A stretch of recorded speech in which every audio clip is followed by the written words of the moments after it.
So thank you very much for joining the webinar.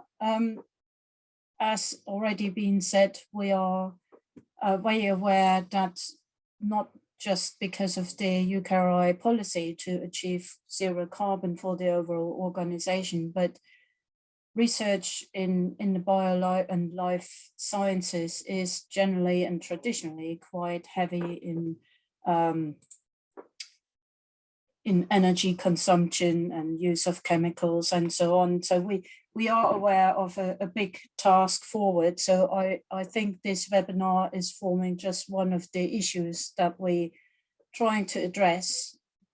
But if I just go forward, that's me, clearly. I'm not only responsible for the environmental sustainability, but also program projects, the science estate, health and safety, physical security, and business continuity. And I think all of these have a relation to the environmental sustainability of our activities. So this all fits very nicely together. This is to show the extent of our problem, really. We are one of the three biggest carbon offenders, if I may call it that, in UKRI. And we have a ginormous task in front of us to achieve zero carbon by 2040. There is a number of things that we're doing. We're looking obviously at our estate and starting to make a program that will get us to the point where we hopefully achieve zero carbon in our estate. But it's also an issue of communication and education. We're thinking of travel, for example, generally a more thoughtful, mindful approach to using materials in any shape or form, our own actions, the research measures that can be found to actually find practical applications, not just in the medical research, but also in medical practice. So we're working with the NHS and the HSC to fund research in that direction. And hopefully we will be able to let you know shortly when these calls are going out. But we're also looking into introducing policies or at least guidance for how new investment in equipment, selection of suppliers, etc., can be done to support that and actually guide our partners and suppliers towards this target. One of the big issues that we also want to address is to make the actual research activity less carbon heavy and much more environmentally sustainable. And it's a very wide-ranging field, and we feel that LEAF is actually a framework that may help us. So this webinar, for that reason, is seeking to introduce this framework to you. And Martin is very well versed in this and has driven this framework to a certain extent, and will be able to explain how it works and how it can help with us getting towards our target. And then, apologies, we will hear from Rebekah, who's leading this sort of work in the medical, in the LMS, in the London Institute for Medical Sciences, where they have used this framework to structure the activities of the greening LMS group and actually achieved silver. So I'm really keen for you guys to hear what they have to say and how it helped with this activity. And we're happy to take questions at the end of the webinar between the three of us. So I hope you find this helpful, and I'll hand over to Martin, who will start introducing the LEAF framework. Thanks for that intro, Susan. I'll just put up my slides. Okay, right. So Hi folks, my name is Martin Farley and I work around sustainable labs and science at UCL and also King's College London. I run the LEAF program, which is actually based out of UCL, so yeah, I'll just say that. I want to start today by giving a quick introduction to sustainability in science and why we're talking about this topic in the first place. And I thought, it's always good to start with the good. So obviously science is doing a lot of good. But at the same time, when we take a step back and we look at science, there's a couple factors that highlight why we need to integrate environmental sustainability further into it overall. We have the largest workforce that we've ever had in the sciences. So we have the most PhD graduates in the sciences, and it's extremely competitive to become a PI, but we have a very able workforce today. Obviously, we have plenty left to research, and I think COVID-19 has highlighted some of the gaps that I wasn't aware of, but it's been quite interesting, and yeah, that goes sort of without saying, and is pretty clear. There's plenty of things left to still understand and learn. Overall, in terms of investment, in terms of financial resources, it's the most competitive environment it's ever been to obtain a grant, albeit there's more money going into the sciences, and that probably has something to do with the large amount of people that are working in the sciences now and competing for those financial resources. The graph there on the right is sort of the lightest way that we can say that we're in the midst of a financial crisis, and it shows the parts per million of CO2. I think there was a headline that said that since this has been, I think we hit 420 basically not too long ago. So I'm sure this needs a slight updating for the spike there on the right to increase. And I guess the basic point is that no facet of society is going to escape the fact that it needs to adapt to the climate crisis, and science is no different. One other thing to mention is the crisis of reproducibility and our methods and processes of science. And for those who aren't aware, the crisis of reproducibility is around the fact that a lot of the papers coming out of higher education, depending on the field, are not always as reproducible as we might like. And here's a survey from Nature where they were talking about how 90% of researchers agreed that there was some sort of reproducibility crisis, but 2/3 of which thought that they had procedures in place within their lab. So people aware it was happening, but assumed it was always elsewhere. And I guess the reason I'm talking about reproducibility today is, I'm going to show you a quiz in a second, but when we see the amount of resources that we put into the sciences and we see how resource intensive science is, if that science is not reproducible, it starts to beg some questions about what was it for and are we getting the most out of it that we could.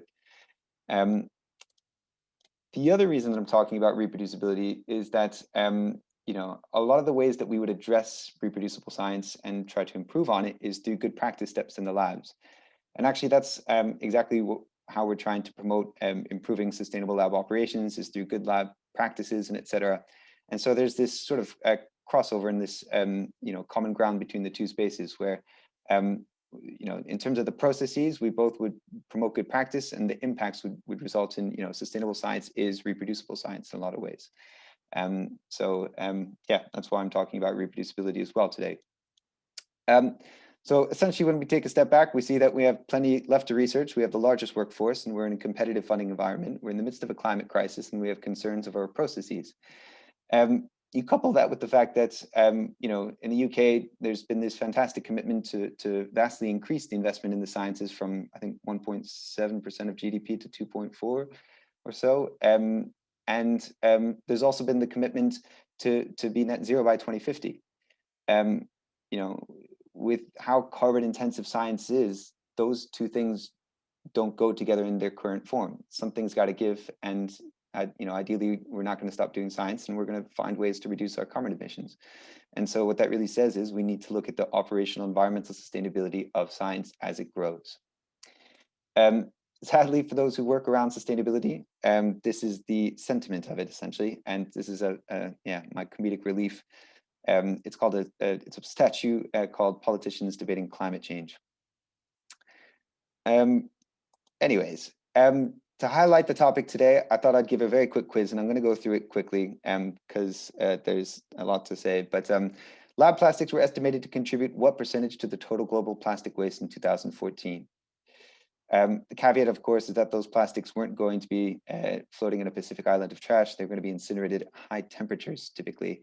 And the answer was 5.3%. Should say that's yes. Anyways, I won't go on to incineration, but it's no good. It's no good. A new ULT freezer, or commonly known as a -80, will consume as much energy in a year as. This doesn't take into account the extra cooling that's required for the freezer rooms. So summer's coming up, and all of the freezer rooms that turn away will require air conditioning as well.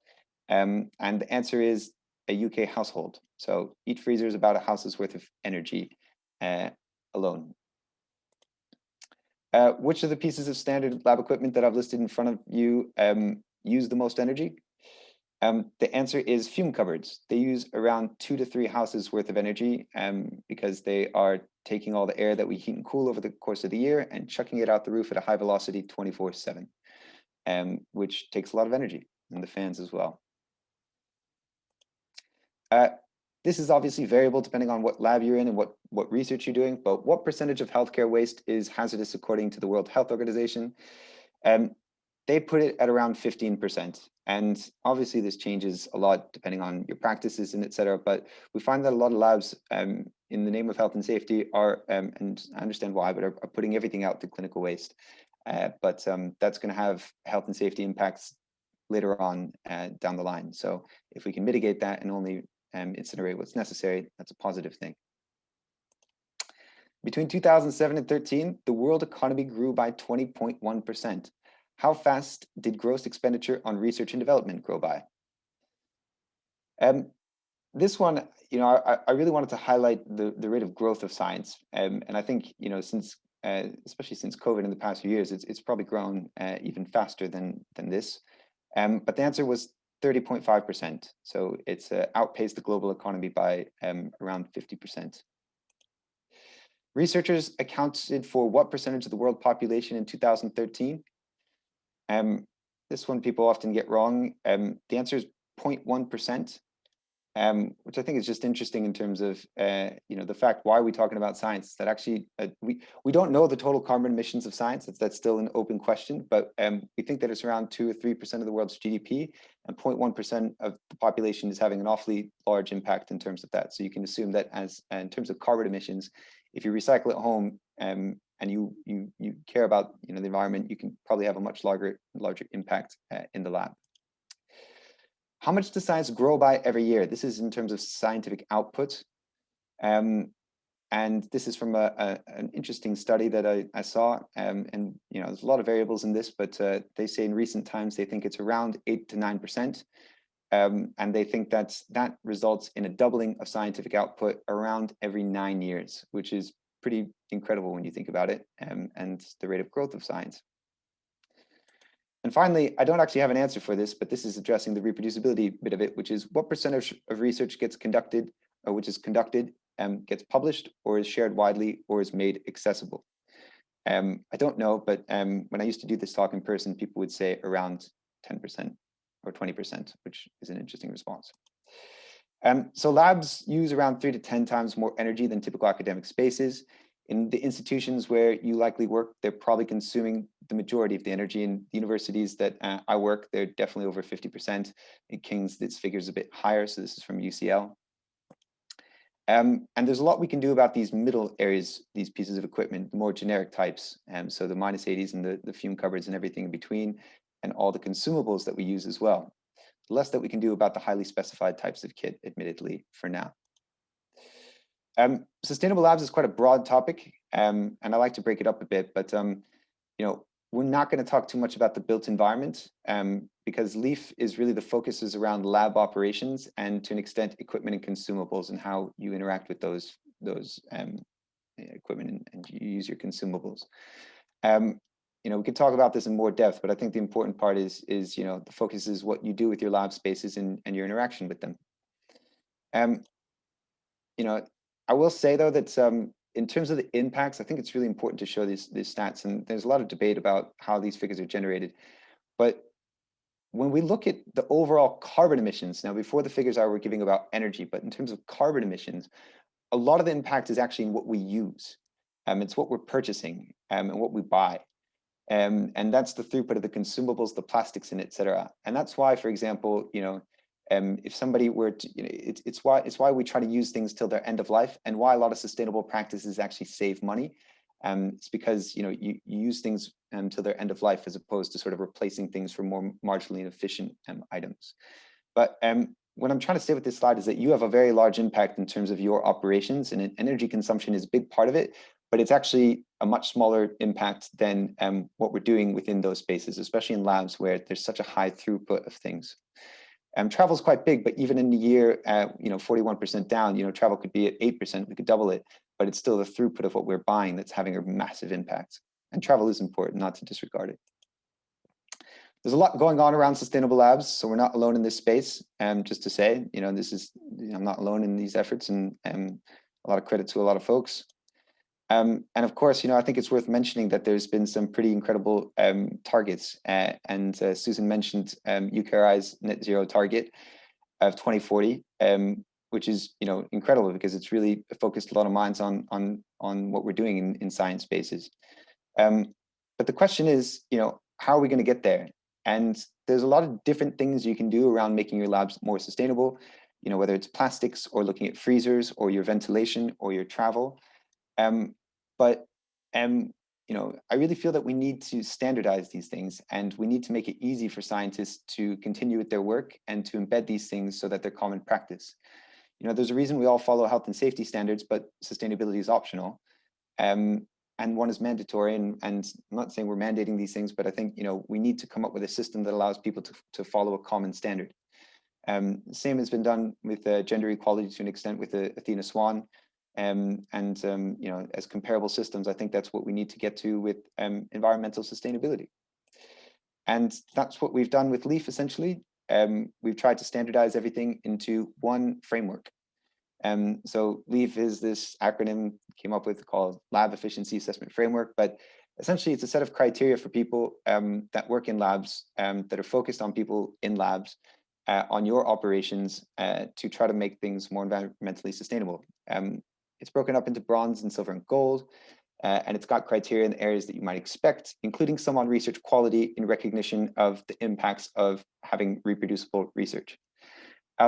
I think it's important to say that LEAF is a user-led initiative, and it's not influenced by sort of manufacturers or suppliers. It's really led by the people that work in labs, and we piloted it with people in labs for several years, which I'll mention in a sec again. Yeah, it's got criteria that you work through, set criteria, a limited number, but I think it really captures the majority of what you can do in a lab space, and tries to give you a flow through so that you can just focus on doing those things and get on with your science.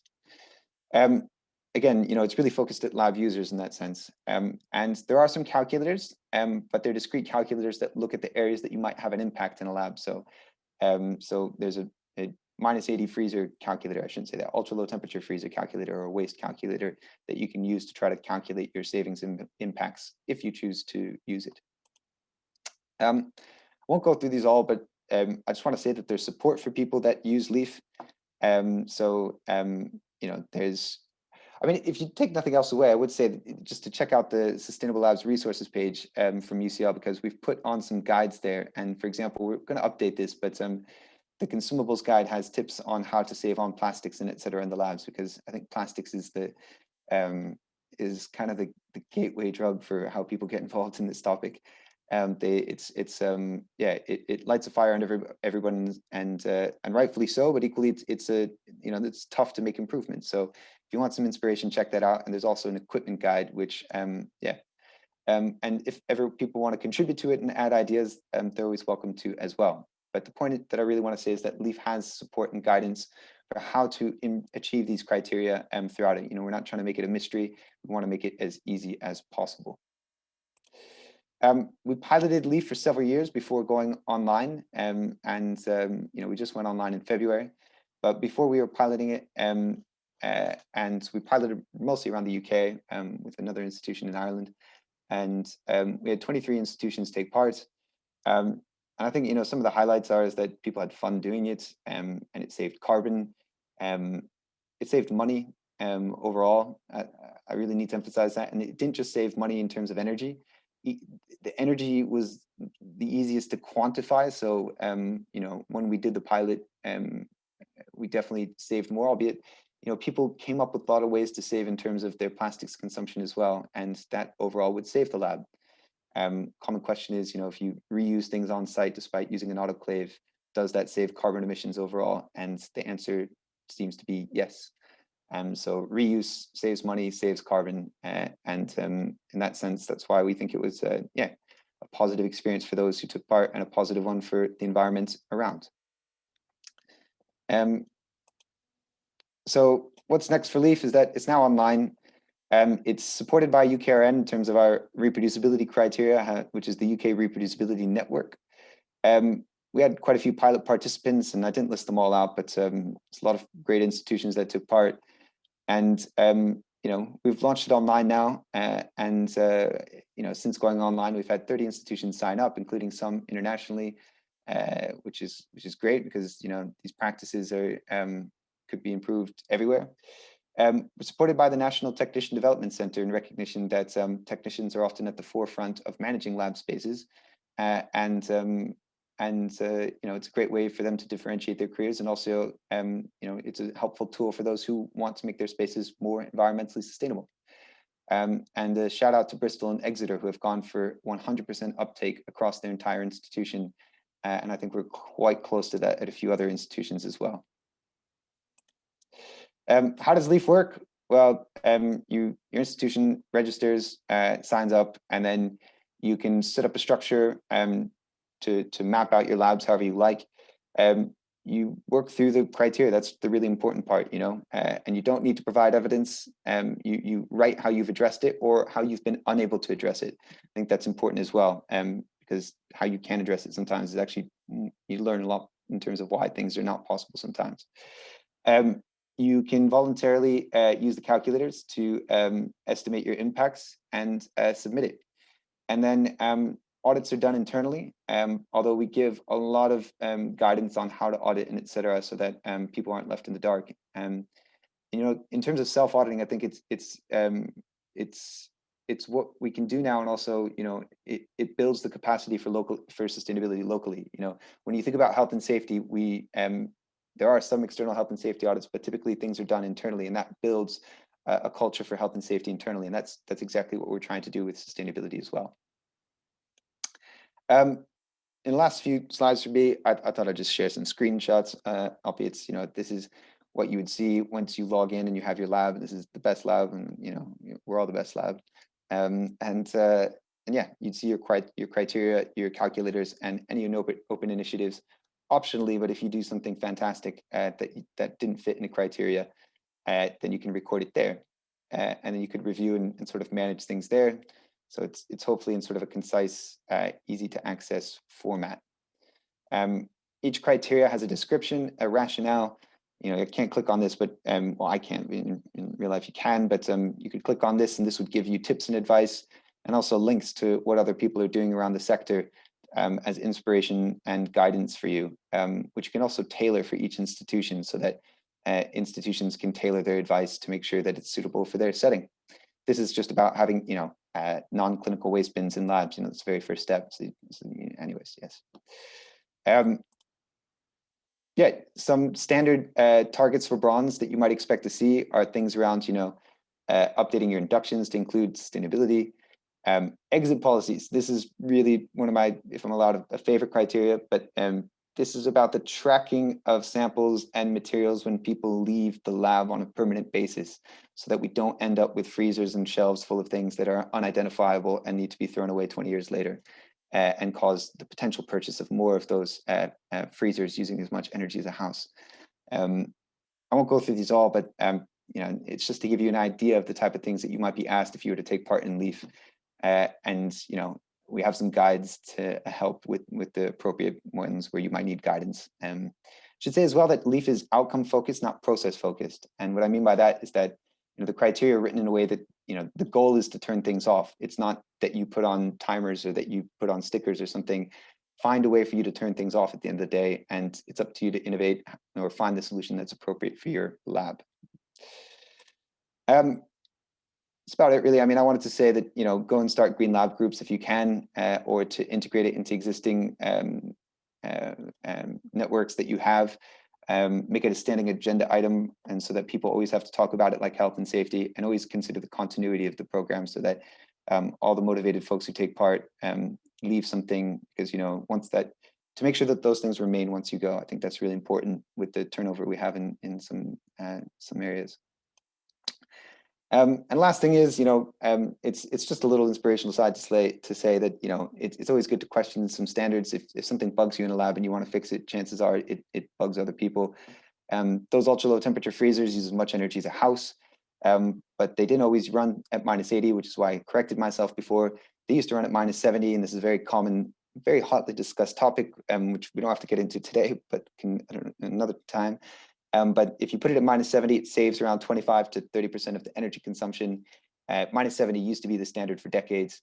And this is a study I set up at the University of Edinburgh, the Royal Institute, to look at this in more depth.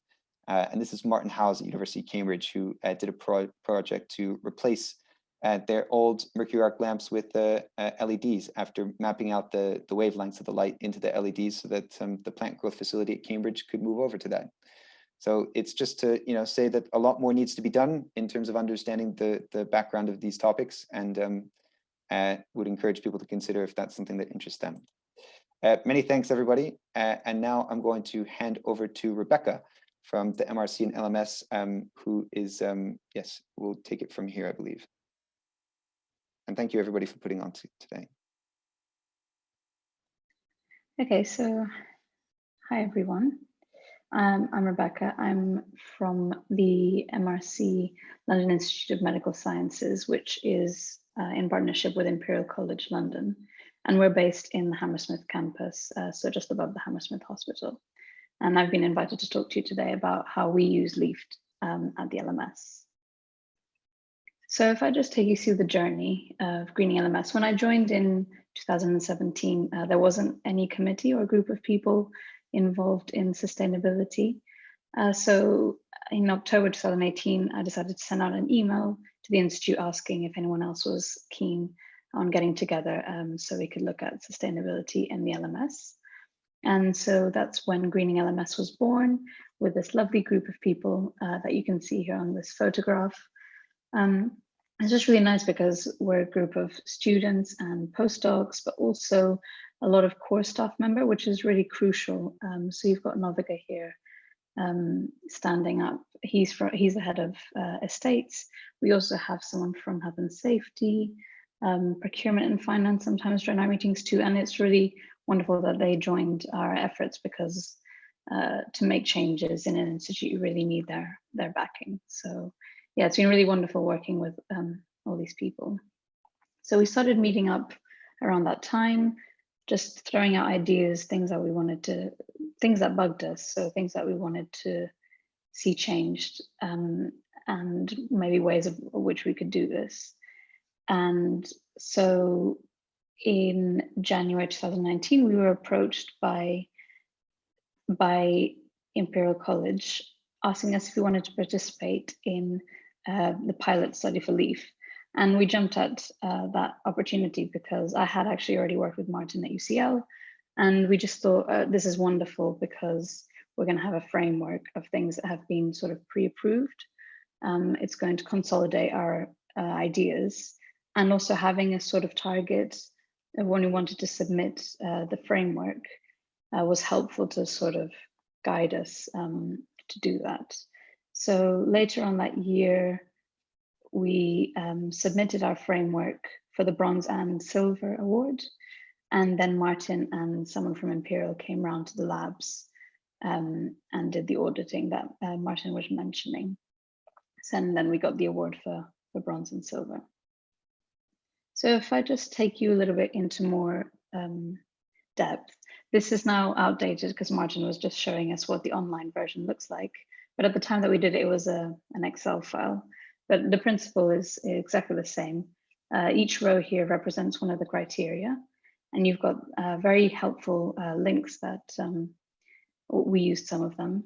And here in the how did you meet this section, as Martin was showing us, this is where you sort of fill in what you've done.